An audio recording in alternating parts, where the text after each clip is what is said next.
month has gone way too fast.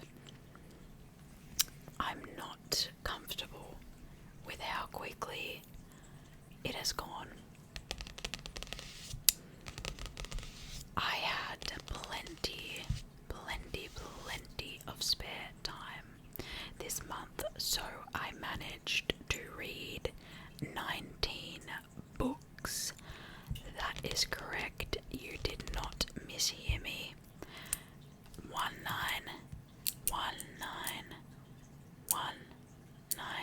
19 books.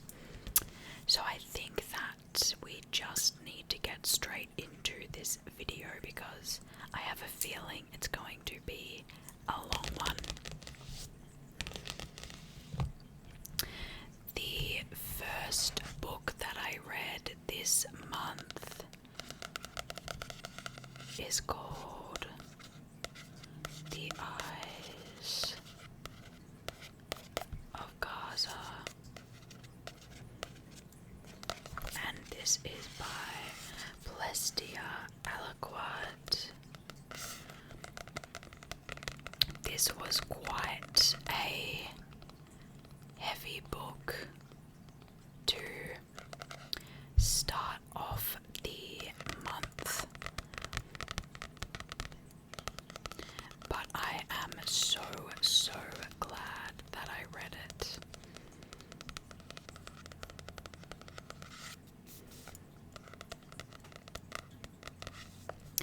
I gave this book 5 stars.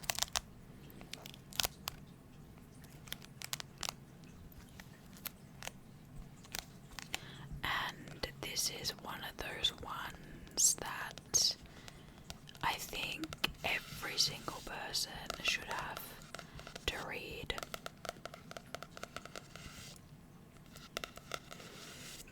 It was an incredibly moving book, and I did struggle with it a lot of the time to process what I was reading. I just had to ugly cry because it is just so devastating what is happening in Gaza.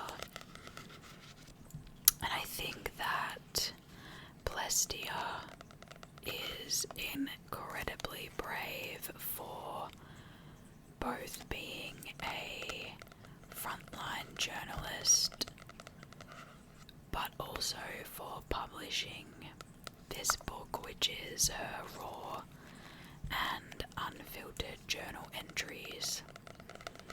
You can feel her pain through the page.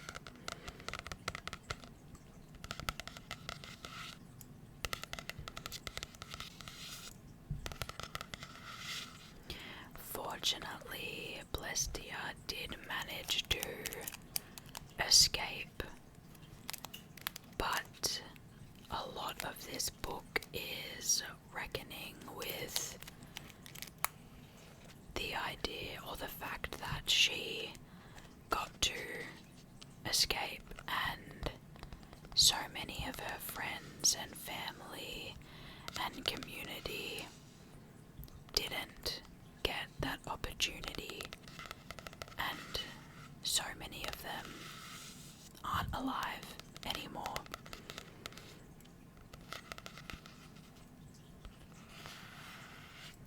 When I finished this book, I got really emotional because I got to close the cover and all of the horrible events disappeared. I was sitting on my couch in my house surrounded by more things than I could ever need, whilst people are being killed for where they were born. And it really just impacted me, as it often does when I think about these things, which is all of the time, that I'm so privileged, and you, the person watching this video, are probably also so privileged that every day we see all these atrocities and we just scroll past them, or we turn the news off when it's too much for our mental health. But this book tells the story of the millions of people who don't get that privilege, that every day what we see in the news is their life. And that's exactly why we owe it to them, to our fellow human beings, to never turn away from them.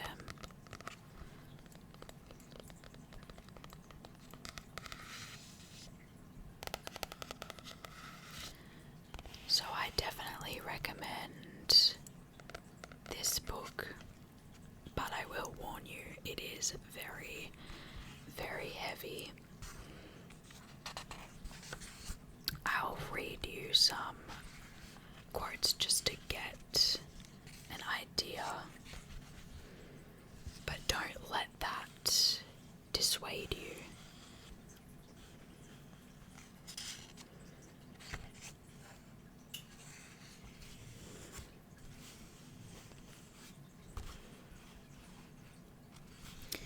I ask myself if there's a way I can fit my entire house into a bag and take it with me, but then I think that we're all going to get killed at some point, so what I take from my house won't really matter in the long run.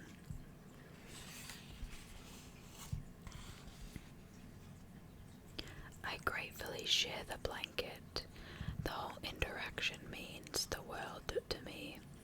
A family I just met who has lost everything themselves want to share with me everything they had.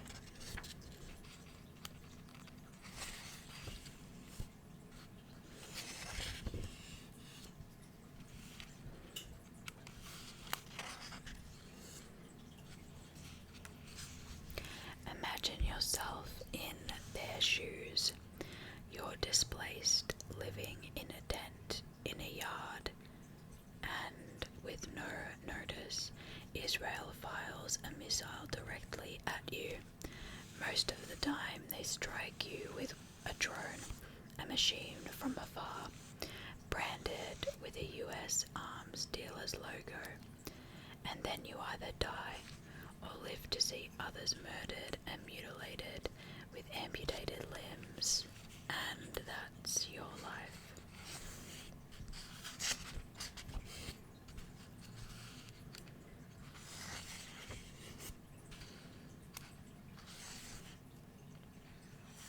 I think the most apt quote would be, why do we study history when clearly nobody ever learns from it? Highly, highly recommend. Alrighty. It's pretty hard to move on from that, to be honest, but alas, the next book that I read this month was on my Kindle. This was actually my December 2025 book club read, but because the book club meeting wasn't until like the 5th or 6th of January, I did a roll it over. And the book is called Walking Through Clear Water in a Pool Painted Black by Cookie Mueller. This is collected stories, part memoir, part Cookie had a column. So some of these are the writings for the column that she wrote in various magazines. I didn't really like this because it has quite a high rating on Goodreads. I gave this book 2 stars because I felt like it was the epitome of classy if you're rich, trashy if you're poor. Essentially, Cookie is a sort of well-off white woman who goes around running amok. Specifically, she has multiple drug addictions, and she had a kid and raised the kid throughout her drug addictions. She died quite young due to AIDS complications, and she was very much a part of the free-spirited hippie movement of the 1960s. My initial thoughts were sort of, this book gets so much praise, and she as a person gets so much praise, but the only reason she does is because she's a white woman. If a black woman was acting the way she acted, they would be thrown in jail. Can you imagine what sort of, Cookie was sort of in the media a lot. She was in a few films as well. But can you imagine what the media would say if a black woman raised a child in the middle of a severe cocaine addiction? She would get that child taken away, and this book really, really highlighted to me sort of the inequalities when it comes to, obviously, race and motherhood.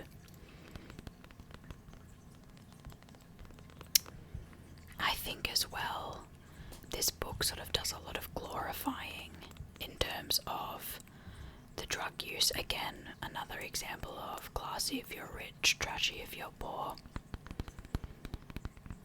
I think about sort of the crazy things that the people in the lower socioeconomic areas of where I live get up to. And some of the stuff they do is crazier than anything in this book, yet they're still vilified and demonized and looked down on by everyone else in society.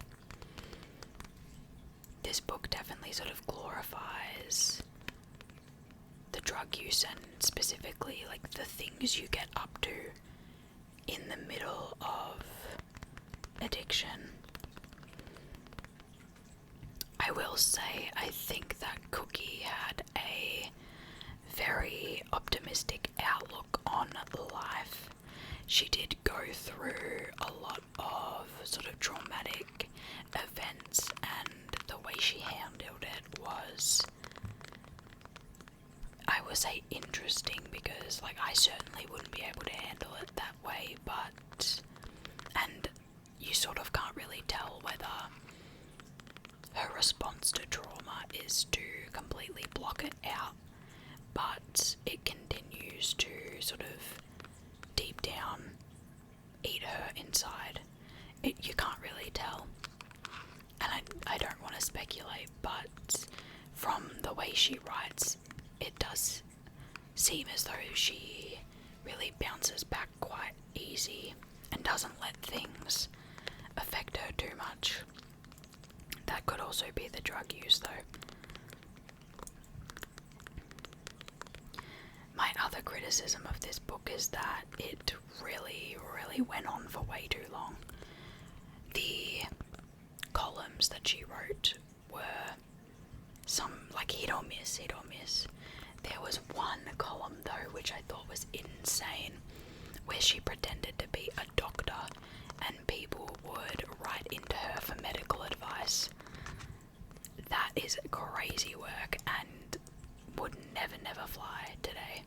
Some of the advice she gave was absolutely batshit insane. So yeah, I gave that one 2 stars.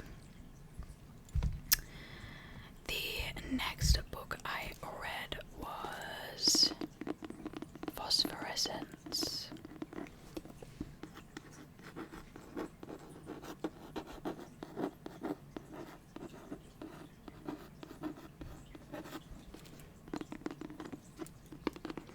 This is by Julia Bard. This definitely was the month of memoirs for me. I've read quite a few.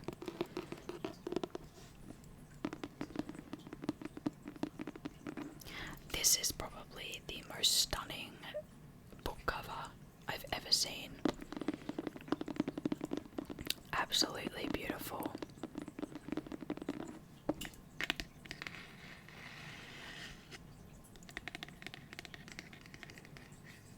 I gave this 3.75 stars. I wasn't really sure how to rate it because I didn't think that it was bad, but it wasn't what I expected.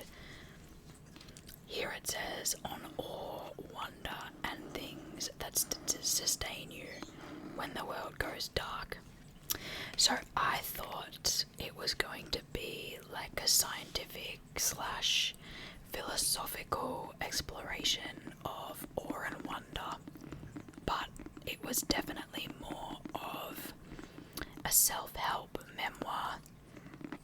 And that's not a bad thing, but it's not typically a book that I would have picked up if I had known that. I don't tend to read a lot of self-help books because most of the time it's pseudo-scientific bullshit, to put it nicely. But I did enjoy many aspects of this book. Julia is a pretty devout Christian, and that she talks about that a little bit, and she sort of lost me in that section. It isn't very preachy, which I appreciated, but I still don't relate to sort of, you know, those aspects of organized religion. I will say though, she is very progressive in terms of her Christianity. She has fought with the Catholic Church multiple times to allow women to be seen as equals within the religion, specifically to be priests. And she has a very true to Jesus's teachings belief. So she's sex worker supportive, she supports immigration, she loves and wants to redistribute the wealth, very true to what Jesus's teachings actually were. And that is awesome because, again, even though I'm not Christian and I don't agree with religion as a whole, the fact that she really embodies what the actual teachings of the Bible is, I think is great, because there are so many people who just completely misappropriate. And I mean, this is a whole deep dive on the topic on itself, because, you know, religion is man-made, it was used and made to control people, blah blah blah, but just the amount of co-opting of what the original book says to control people even more these days is horrifying. But Julia isn't about that, so I think that's slay. I think this book is also geared towards an older audience, especially those who have gone through sort of major health issues. That's another really big aspect of this book. Specifically, Julia went through 2 different cancer diagnoses, and that completely changed her perspective on life, which obviously I think a lot of this book speaks to wabi-sabi, which is like a Japanese philosophy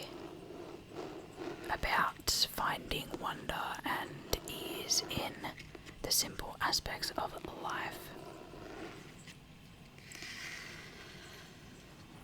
I did find this book to be incredibly grounding. I just thought it would be more about nature than about Julia. Again, not a bad thing. But just the cover, I can't get over the cover, it's absolutely stunning. Alrighty. The next book I read is called The Rot, and I actually listened to this one. This is what the cover looks like.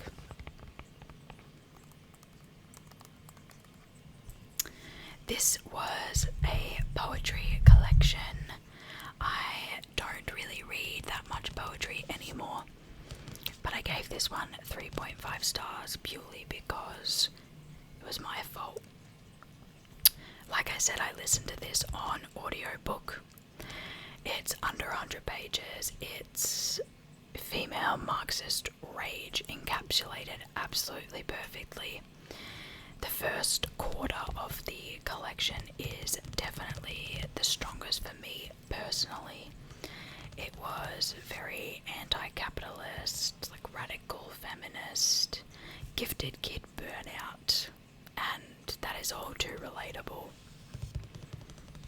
I think in general the poetry collection did an amazing job at summing up what it feels like to be young, empathetic, and socially conscious while watching the world fall apart and no one really listening to our generation or our concerns. The reason I docked, I would say I probably docked like half a star to a star, is because listening to it on audio made it way harder to follow. It's poetry, so it jumps around, it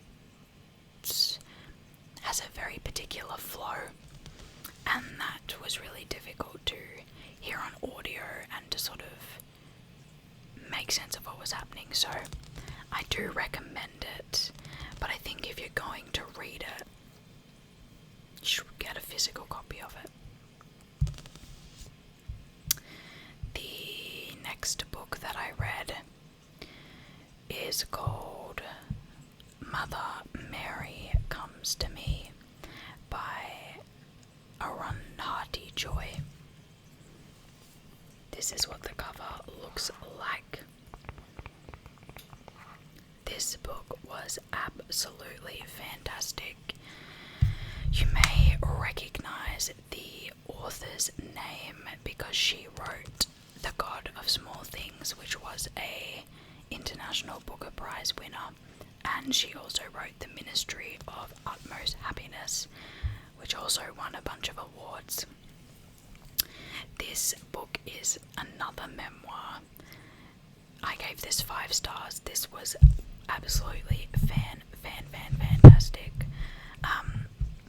Basically, it's about both Arundhati and her mother Mary, and sort of it's a very complicated relationship, and I think this book does a really fantastic job of exploring those complicated relationships. Mary, who's Arundhati's mother, Mary was incredibly strong and independent. She worked tirelessly to fight for women's rights in India. Specifically, she single-handedly overturned a law that allowed for only men to be left an inheritance when the parents died. So if parents had a boy and a girl as their kids, only the boy was allowed to be left an inheritance. So her mother overturned that law, which was a major step forward for women in India. She also ran a school and she taught women the importance of fighting for women's rights, and her school was incredibly popular and successful. She built it all herself,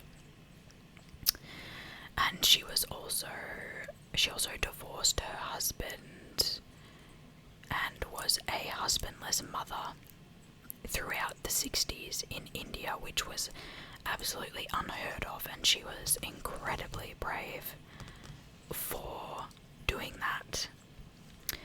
Unfortunately, Mary was also an extremely abusive mother, and this book sort of explores the confusion about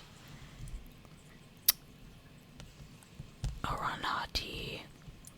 She recognizes and understands that her mother is very influential and she's inspired by her, but also recognizing that she was an abusive parent, and the way the book sort of tackles these complex emotions was really incredible, and her story is equally as incredible as her mother's.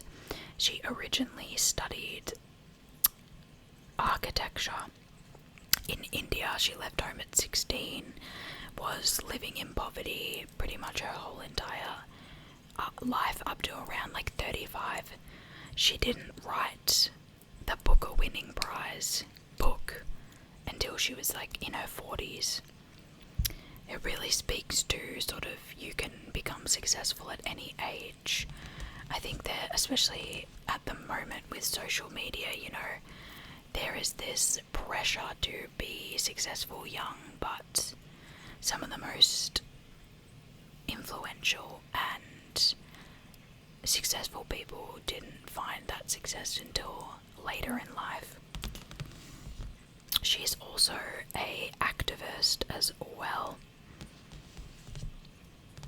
The prose in this is really beautiful, especially the feelings towards her country. It was really, really refreshing to read. Well, I guess I listened on audio, so to hear Arundhati's love for India, because I just feel like at the moment racism against Indian people is definitely at an all-time high, and the beauty of India and Indian culture rarely makes it onto mainstream media in the West. So it was really, really lovely to hear her speak so fondly about her country and how much she loves it. I think this book will definitely stick with me for life because it was incredible. I definitely recommend. The next book I read, I also listened to on audio. This is called Politica.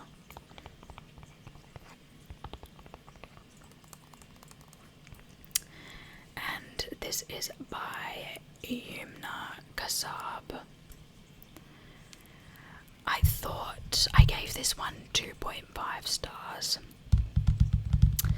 I thought the political analysis was really good. It sort of focuses on war and capitalism and the military industrial complex, and, you know, not wanting to fight a war for the interest of the wealthy.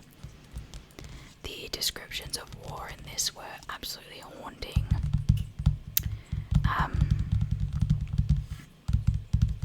I think the author would make a really good sort of political and sociological non-fiction writer, but everything else in this book sort of lost me. It had really short chapters, which I usually love, but this book felt really disjointed. The story was told in a really fragmented way.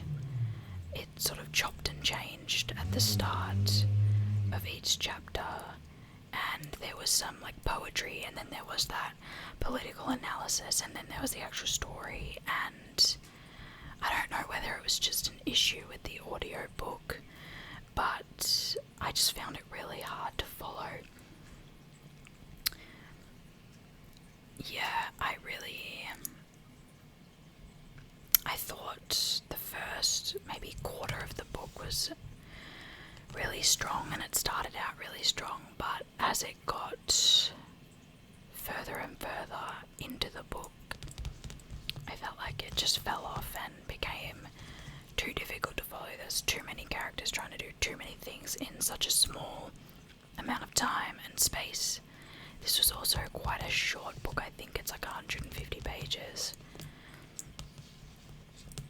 So 2.5 stars for that one.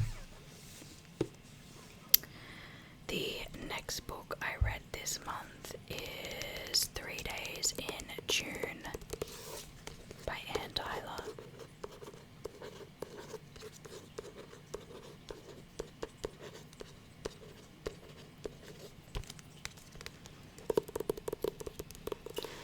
I gave this book 2 stars as well.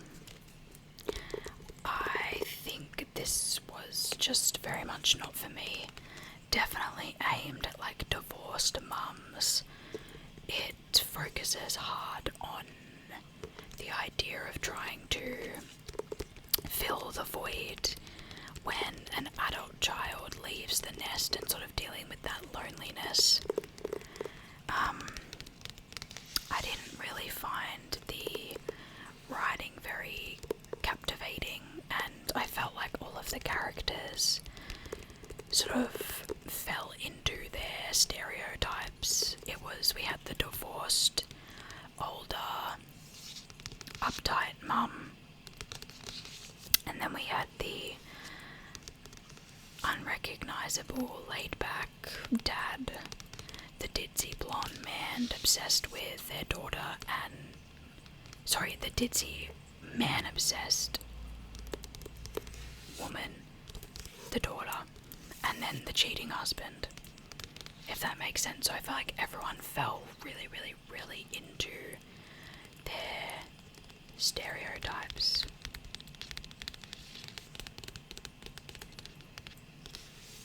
I think as well the story sort of tries to reinvent the wheel, but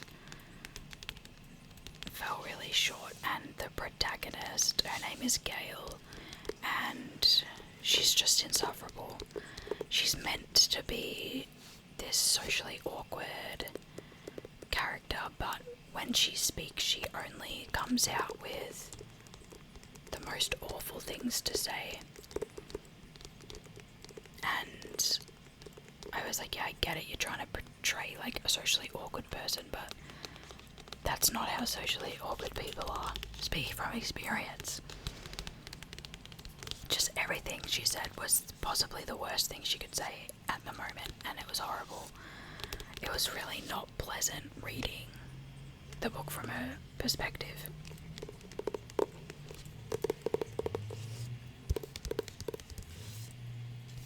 I thought the cover was really lovely as well, and I found this book in a second-hand store, at a second-hand market actually, and it was new at the time, so I was like, wow, that's an awesome find. But I really didn't like it, so that's a shame. The next book I read is back on my Kindle. Let me get it up. I'll show you the cover.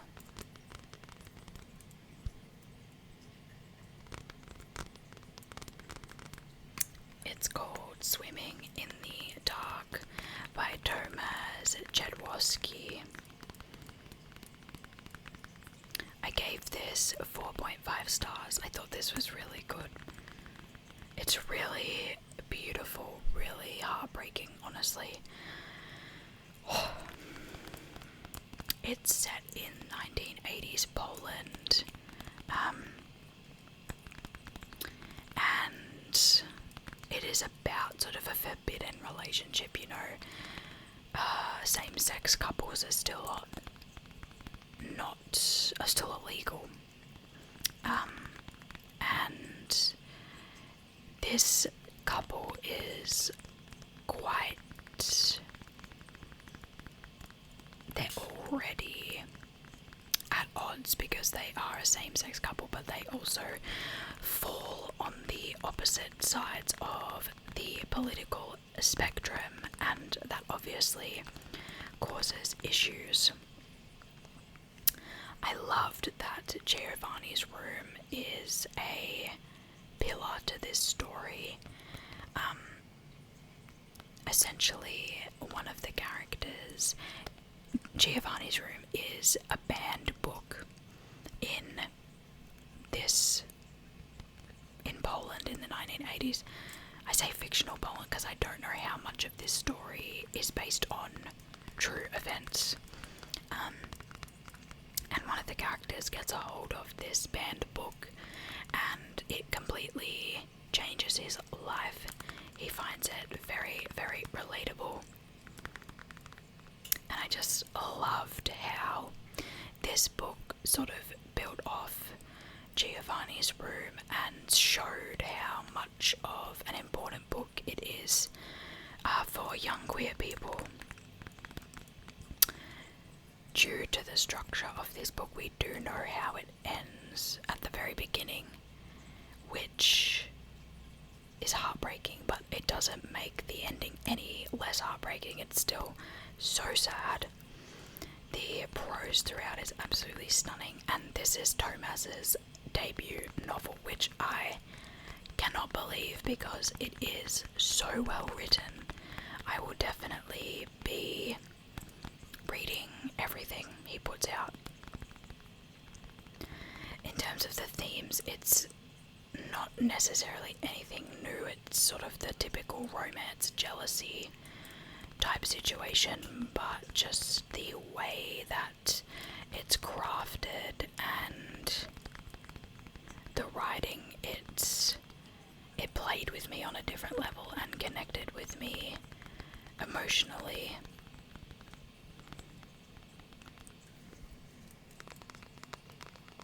I really, really enjoyed this book. I was really sad when it was over because I wanted to keep reading.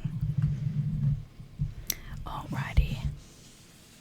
The next book I read was This One Wild and Precious Life by Sarah Wilson. This is another sort of memoir type thing. I originally borrowed this book from the library, but I ended up finding a secondhand version, and I did enjoy it, and it is a book I think I'll read again, so I picked it up.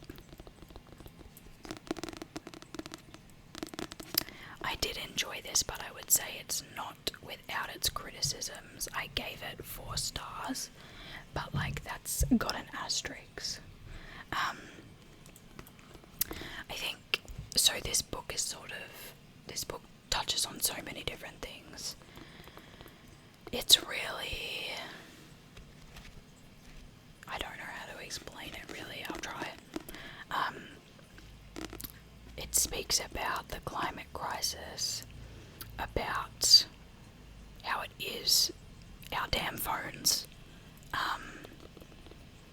about sort of seeing the world and how important it is to experience different cultures and live with less. And I think Wilson really hit the nail on the head when she talks about neoliberal individualism and how it's completely destroying us.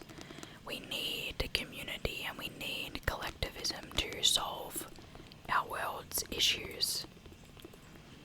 And sort of the only reason neoliberalism became so popular is because it serves the rich.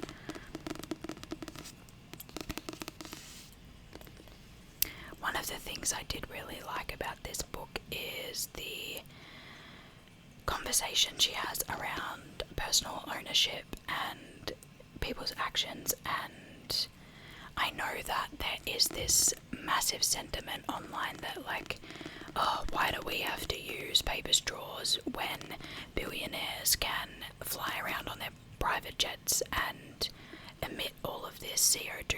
And that is true.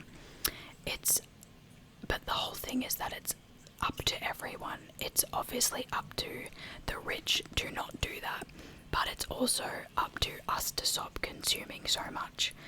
The reason that so much emissions are put out into the world because of manufacturing is because there are people like us who buy the stuff.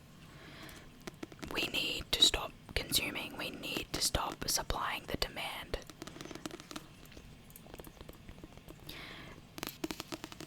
The biggest way that you can sort of get a company to do something is to vote with your dollars, and by not buying so much crap that we don't even need, that breaks after one use. That is like the perfect way to do that. And I think that's a really, really big and important conversation that this book has, and that we need to have in general, that we need to hold each other accountable. Our actions have consequences, and at the moment, the over-consuming, the consequence is we're killing the planet. And it's up to us to stop consuming. And she also talks about how sort of capitalism requires people to consume because capitalism makes us feel horrible and shopping makes us feel better, and sort of that sort of cycle, and the rich people get richer off our suffering. That's so true. I recommend reading this book if you're interested in sort of all of this stuff and how it's all connected, how we feel shit because work is shit, and we're tight on money, so we buy things to feel better, and then we're tight on money, and then we have to work more to pay our bills and have some spending money to feel better because we're working so much, because we need to pay our bills and we want to buy nice things, and that means we have to work more. That whole cycle. Read this book. Okay, my criticisms. I had 3 main criticisms, I think. She's extremely privileged. She does acknowledge it, but for example, one of her stories, she was robbed in France and she had no phone, no passport, no money, and she managed to survive for 3 weeks. She snuck into hostels, she stole food, she jumped the turnstiles to catch the trains. I think she only got away with that because she was a white woman. She lives a very nomadic lifestyle, and just that as well. I mean, you've got to be well off money-wise to be able to afford that. As much as I'm jealous because I wish that was my life. She can also be pretty ableist at times. Her solution for anxiety is just going for a hike. Her solution for feeling disconnected with nature and with the world is going for a hike. And unfortunately, not everyone is able to just go for a hike. Not everyone is able-bodied. I do agree that being in nature is healing, but it's just not possible for everyone, and we need, again, more community to be able to make that happen. And my biggest criticism is that she still eats meat. Guys, don't kill me, because I'm sure a lot of you do also eat meat. I'm a vegetarian, and she is a massive environmentalist who wants to help save the planet. She acknowledges that farming and agricultural space can feed over 10 billion people. She acknowledges that, clearing the land to grow more feed for livestock is the reason we're losing hundreds and thousands of hectares of forest every year. And she also acknowledges that the meat industry is built off exploitation, but she still eats meat. I don't get it. That's something that you actually can do to make an impact on the environment, and she still eats meat. She's cut sugar completely out of her life, yet she still eats meat, and she also claims to be a feminist, but she still eats meat. I don't get it. I recommend, if you are unaware of sort of the dairy industry and the feminism overlay, and how sort of, if you support the dairy industry, you're not a feminist, I recommend doing research into that, because essentially we sexually assault animals to get the milk that you drink. So yeah, I did enjoy a lot the environmental conversations and the capitalism conversations, but there was just a few things that I was like, this doesn't, you're saying all these things but you're not reflecting them in your actions, which again, that's quite common. Most people have cognitive dissonance when it comes to, they just want to enjoy things and they don't think about the environment, but they also care about the environment. It happens all the time. But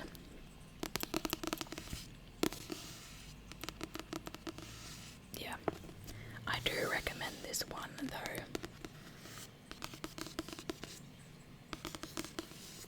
They're just my little nitpicks.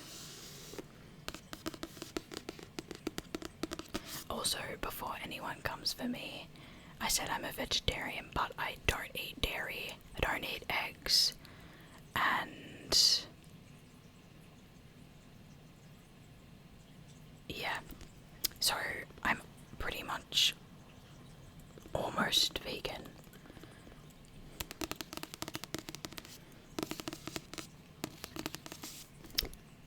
Recommend, but with a grain of salt, I would say.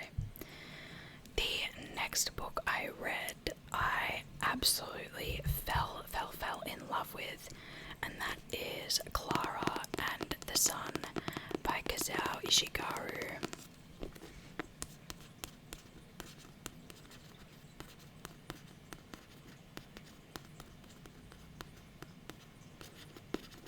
A lot of people don't like this book, or not a lot of people, I'd say it has like mixed reviews, but I was really not expecting this book to make me so emotional.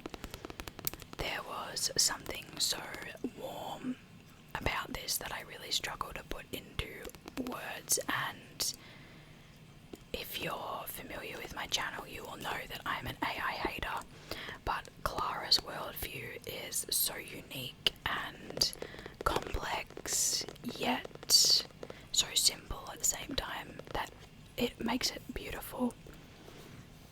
I'm not going to spoil it, but the sun storyline really tugged on my heartstrings, and I think it sort of stands as a metaphor for the importance of nature and the healing properties of the earth.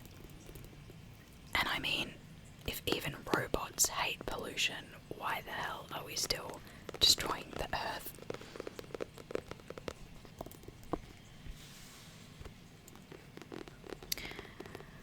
I think this book touched me so much because at its core it's an exploration of what makes us human, what makes life worth living, and where and what brings meaning and beauty into our lives.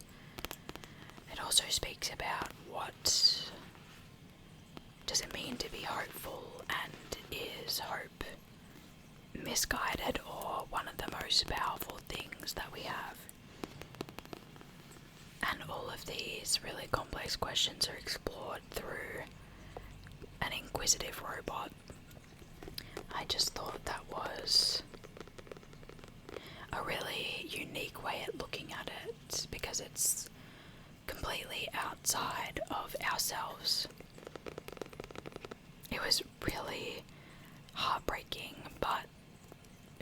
watching this robot trying to comprehend such complex emotions.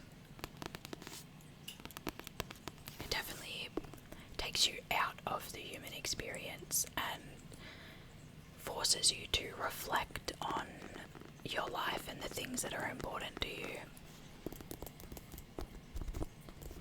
I really, really, really enjoyed this. I gave it 5 stars. This is like one of my new favourite books. Loved. Recommend. The next book that I read this month, I borrowed from my local library.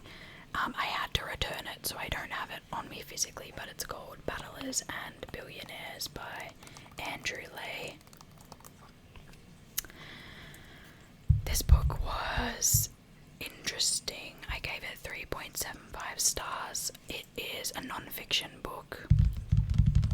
I thought it was incredibly well researched. It's a 250-page book, but 100 of those pages are dedicated to the bibliography.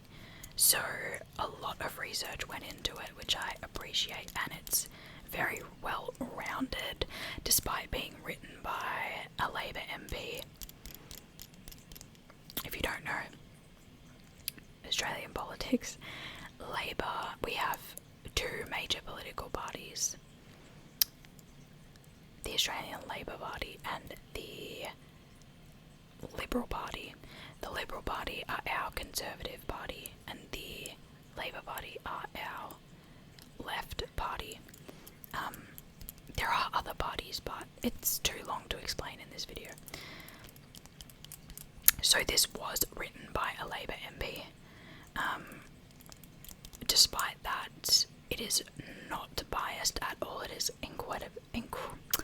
incredibly well researched, and it's very readable. Despite the author having a PhD in economics, it's very easy to understand, and I think he could have chosen to write this book in very sort of academic language, but the decision not to sort of ties into his commitment to equality, which he speaks about in the book. This story tracks inequality in Australia since the 1800s. It includes a lot of graphs, and I found that really helpful in visualizing amongst sort of the walls of text, and it sort of gives you a history of Australia and the inequality. It's crazy because in the 1800s, a house in Sydney, which is one of our biggest capitalist cities, the biggest capitalist city, cost $800, and adjusted for inflation, that's $28,000 today. But to buy a house in Sydney, you're looking at like $2.53 million. So what's the deal with that? Should only be $28,000.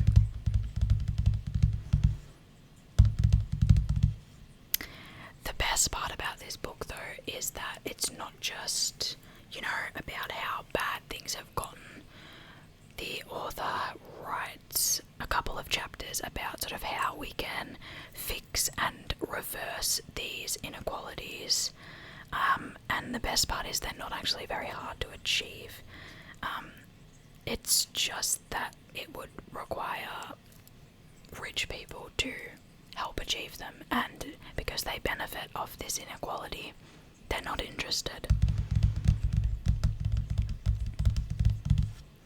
I think it was very interesting, and although it's specifically about Australia, I think the sort of same underlying issues are causing inequality everywhere, so I would recommend it for everyone to read. The next book I read is Heaven by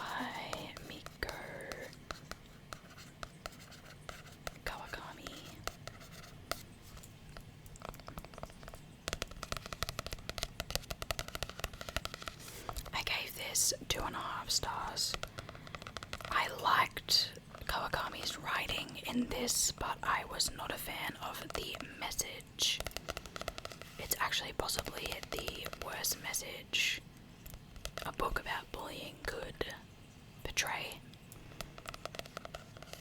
I think the book does a really good job at describing the loneliness that comes along with being bullied and sort of the power of friendship.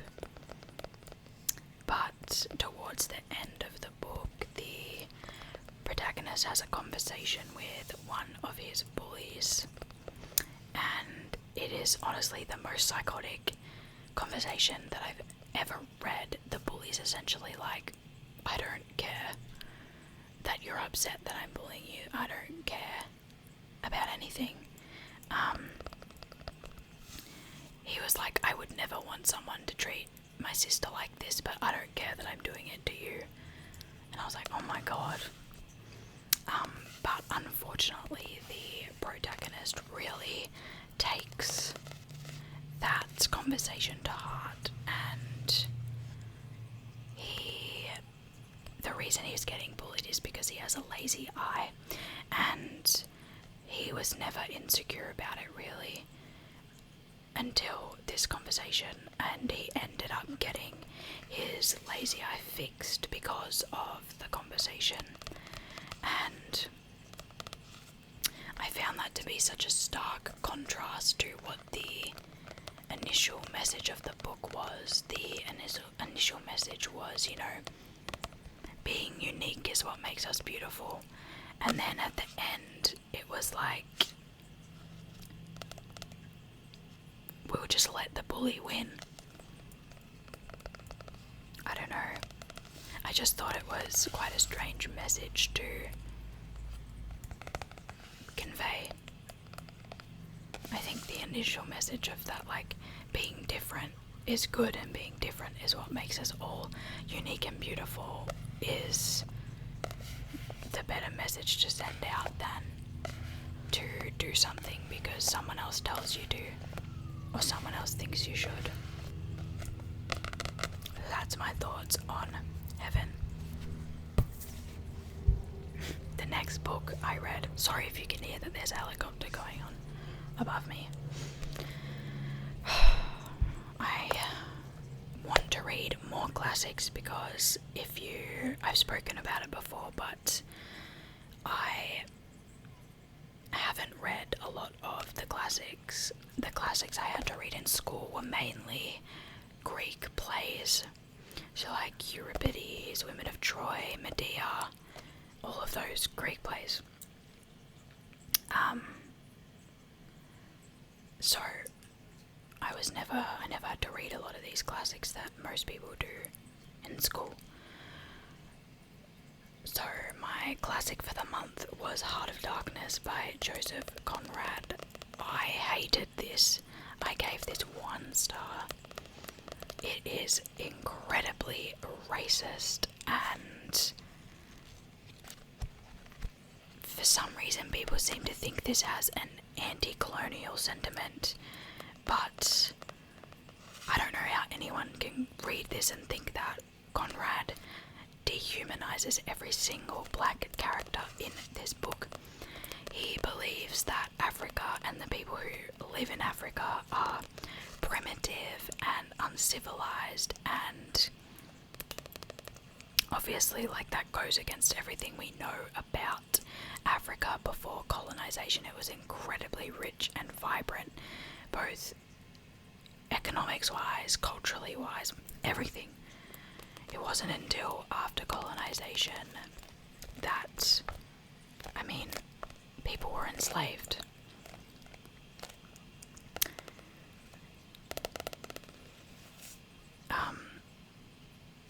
Like I said, Conrad fundamentally believes that African people are savages and that the white man is superior. That is the most colonizer mindset that I've ever heard. So I really don't understand where people are getting this, oh, this is an anti-colonial book from. It is definitely not. besides all of that, this book was just so boring. The Heart of Darkness metaphor, it's boring, it's over-explained, and I just thought it was lame. There are so many other books that came out at the same time period, which is like the late 1800s, that has similar themes without the explicit racism, and I just found it to be really, really boring. I don't know why this is a classic, and this book made me be like, we really need to set higher standards as to what is considered classic literature. I mean, this book is like the definition of whitewashing history, so it's a 1 star from me. Okay, the next book I read was a new release, and oops, I did listen to this on audio. That is Half His Age by Janette McCurdy. As I said, this one was just released this January, maybe 10 days ago or so. I gave it 3 stars, and I'm still really conflicted on this book. I really enjoyed I'm Glad My Mum Died, which is Janette McCurdy's memoir. And I think she is a talented writer. I really enjoy how blunt and intentional and punchy she is. No beating around the bush, and I think that makes for a really captivating reading experience, because all of the sort of tension from the book actually comes from the plot rather than, vague writing. Specifically in this book, I enjoyed the commentary on consumerism, and on sort of neglectful parents and the cycle of sort of untreated mental illness, but the actual main storyline I'm really conflicted on. I know that this book is based heavily on her own experiences, but I don't know whether that makes it better or worse. I think on the one hand, the commentary about sort of being a teenage girl with inappropriate desires, it can be relatable, and also sort of the internal pressure and the patriarchal pressure that women put on themselves and people put on women to sort of give a super sexy performance in the bedroom, and to sort of prioritize male pleasure, because that's the only thing that we were ever taught, is that male pleasure is the only thing that matters. That's super relatable, but I don't think, this was written with a 17-year-old girl. Like, I don't care that she's 17, that's still pedophilia. She's underage, she's a child, and I think the book tries to sort of make her seem like she's self-aware of the fact that she is a child and that this is completely inappropriate. And the book wants us to believe that she's mature and she knows what she's doing, but that's exactly what groomers do. But then I'm like, oh, does this book want to make us feel what it's like to be groomed? And then I'm like, are we playing 3D chess here? Like, is this book actually a genius piece of writing that's sort of like manipulating us, just like a groomer would manipulate his victim? I don't know. And that is why I'm like really caught up on what I think about this book. I think obviously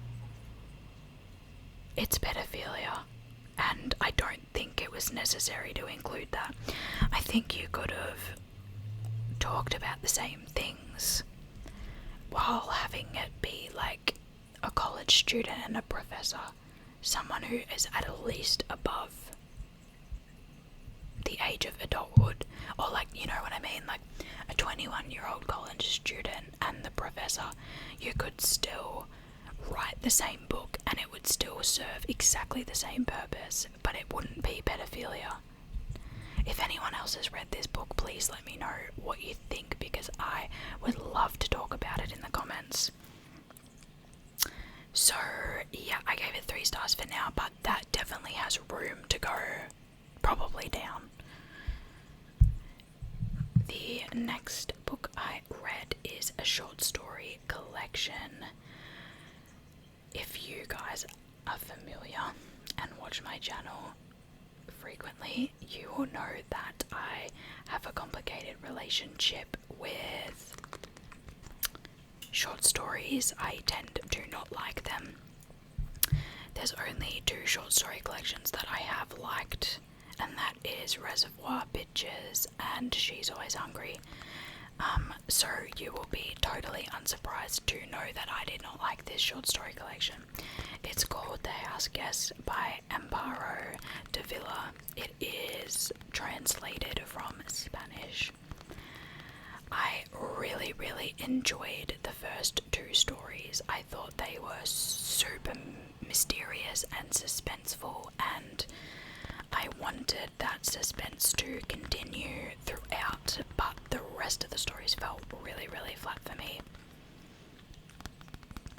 Most of the stories sort of end really abruptly and they're half finished, and I felt no suspense or anything. The first 2 stories were the best, and then it completely fell off. I don't remember the first story's name, but I know the second story is the House Guest, so it shares the same name as the book. So if you want to read any of them, I do recommend The House Guest, but the other ones just skip. Okay, we've got 4 more to go. I have no idea the runtime on this so far, but it feels like I've been filming for a while.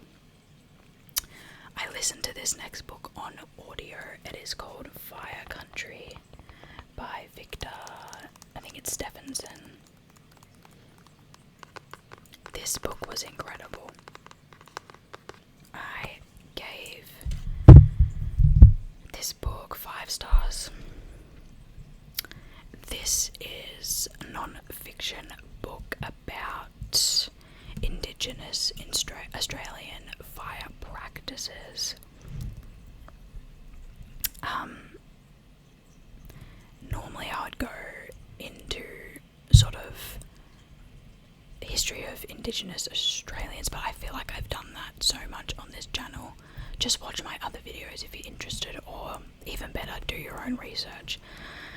But obviously with colonisation, the Indigenous people of Australia no longer got to perform a lot of their cultural practices because they were killed, or kidnapped, or their land was taken off them. And this book talks about sort of the fire practices that Indigenous people did to prevent bushfires. It's called cultural burning, and it's a very significant practice that reduces bushfires in Australia. Again, if you don't know, Australia is very prone to bushfires. It gets very hot here. We have a lot of trees that actually, for some reason, only spread their seeds through heat and fire. Essentially, a lot of our gum trees and native trees, their seeds are encased in like a little casing like this. And when it gets hot enough or a fire sweeps through, they burst open and the seeds get spread, and that's how the trees grow and how new trees grow. there are also quite a few native birds that will pick up the burning seed pods and spread them across the country. So fire is a very big part of the natural ecosystem in Australia, but to be very specific, not the bushfires that we experience today. They're caused by global warming, and that is not the type of fire that is good for the environment. But cultural burns are good because they allow that process to happen with the trees, but they also allow the clearing of bark and leaves that have fallen on the ground, and when the cultural burn is done, it removes all of that risk for a bushfire to start. Cultural burns are often done at quite a low temperature, which creates the perfect environment for natural processes. But it also warns the wildlife with the smoke, because it's burning slowly and it's a slow fire. The wildlife has enough time to escape. That doesn't happen in bushfires because they burn hot and fast, and they absolutely devastate our wildlife. This book just goes into the cultural burning practices and sort of the indigenous knowledge of the land, and it talks about everything I just spoke about, and it's absolutely incredible. If any of you are interested in Australian culture, Australian history, indigenous culture and history, or ecology, or just general environmental practices, this book I highly recommend. It is incredible, and it really points out just how much we should be listening to the indigenous populations across the world, because they know how to read the land in a way that we never could, and they have such a deep connection, again, in a way that we never could. And unfortunately, a lot of these cultures are spoken word cultures, so they don't write things down. They pass on information through the spoken word. So when these elders unfortunately pass away, if they don't pass on this knowledge, it dies with them, which is why we need to listen. The more people that know about this stuff, the better. 5 stars, absolutely phenomenal book. The next book I read is unfortunately very apt to the current political climate, and that is Prophet Song by Paul Lynch. This won the Booker Prize in 2023, and I totally understand why I gave this book 4 stars. I will say I did see a lot of people comparing this book to 1984 by George Orwell, and I currently am yet to read it, which is absolutely insane, but I've heard people say it's similar, so I give my 4-star rating room to move. But I mean, it's always concerning when you read a dystopian novel and half of the story is happening in real life. I think the main thing this book is really good at is showcasing sort of the complex emotions that come along as a consequence of fascism. Some people pretend everything is normal, which is obviously the one wrong answer. Like, people hide, people flee, people want to fight, people want to do whatever they can to save their family, and many make the wrong decision or make mistakes in trying to do so. this book focuses specifically on a mother desperately trying to find out what happened to her husband and to save her children, and trying to navigate that fine line of wanting information but not wanting to press too much because that will endanger her and her kids.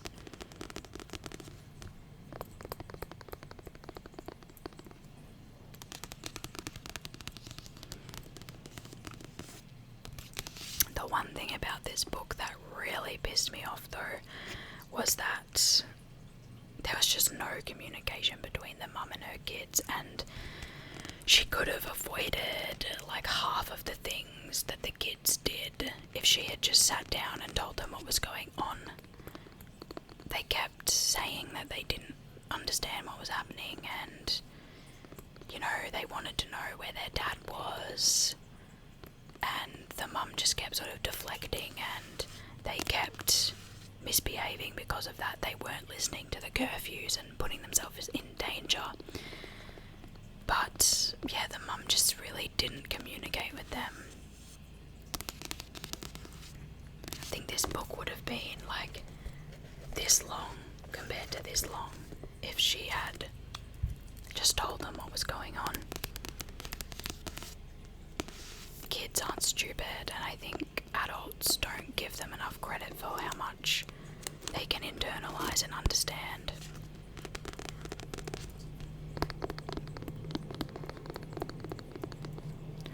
I'm so sorry if you can hear that helicopter. It's been circling for like half an hour.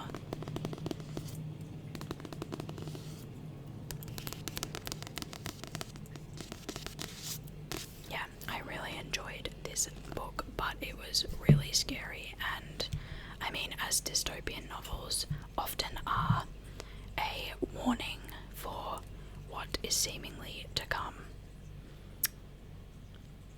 The next book that I read was my January 2026 book club read.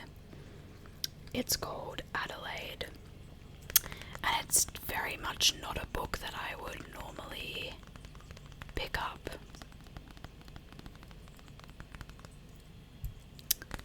I gave it 2 stars. A lot happens in this book, a lot. I think too much, and I think literally every single thing a woman can go through was crammed into this book, but also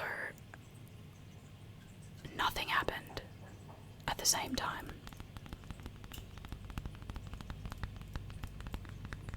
I really tried to give this book the benefit of the doubt because the prologue was honestly one of the worst things that I've ever read in my life. It was so bad. It was so bad. But fortunately, the book did get better as it went along. But it still wasn't that good. The main character, Adelaide herself, was quite insufferable. She was definitely a pick-me girl. She was a self-proclaimed feminist, but she would bend over backwards for the shitty men in her life. And her entire personality was sort of like, how can I impress the person that's sitting in front of me right now? And I thought, as a 26-year-old, that she would be beyond that by now. Also, I thought it was really funny that her and her friends are all sort of the same age, and they're living in London, and they all have like super high paying executive jobs. And I'm like, sorry, what year is it? In what universe would a 26-year-old straight out of school get an executive position at a company? Unrealistic. I don't want to spoil it, but there's another plot line in this book that is absolutely ridiculous. I was like, in no universe would any woman ever consider doing this. yeah. There was also a lot of aspects of sort of eating disorders in this book, and I didn't like that either.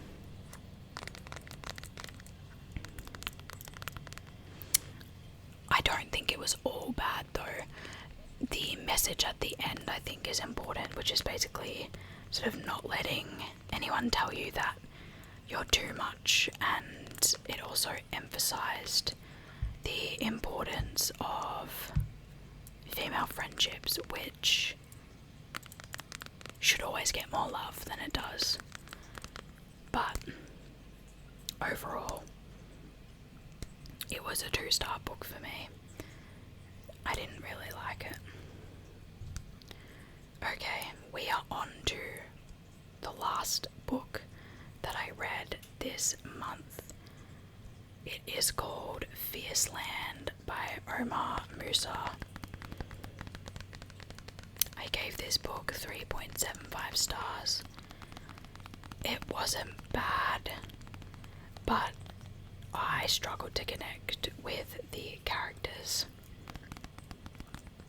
I think the author was trying to do too much character-wise. There's so many characters and there's perspectives, but they jump back and forth between sort of the 1800s and today, and I understand what he was trying to do by including all of those perspectives, but for me I only really found a couple of them really impactful and found that only a few got the message of the book across. I found pockets of the book to be really, really strong, but then it did start to meander, and that's when it would lose me. The book does talk about some really interesting and good points though. The main sort of theme is who benefits from the exploitation and destruction of developing countries, and why is it never the residents that benefit. This book also grapples with the idea of sort of losing a parent who is objectively a really bad person, but who set you up with a good life. And the kids in this story have to reckon with both the destruction of their ancestral home and the community who raised them, which was perpetuated by their father.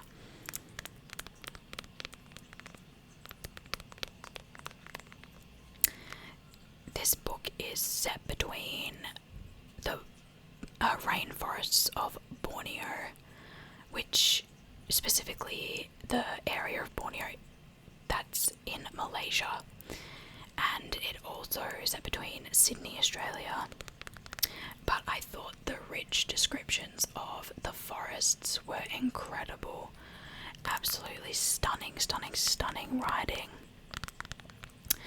And there are some poetry throughout as well, and the author did his best to translate it into as many traditional Malay languages as he could, which I thought was a really, really good touch.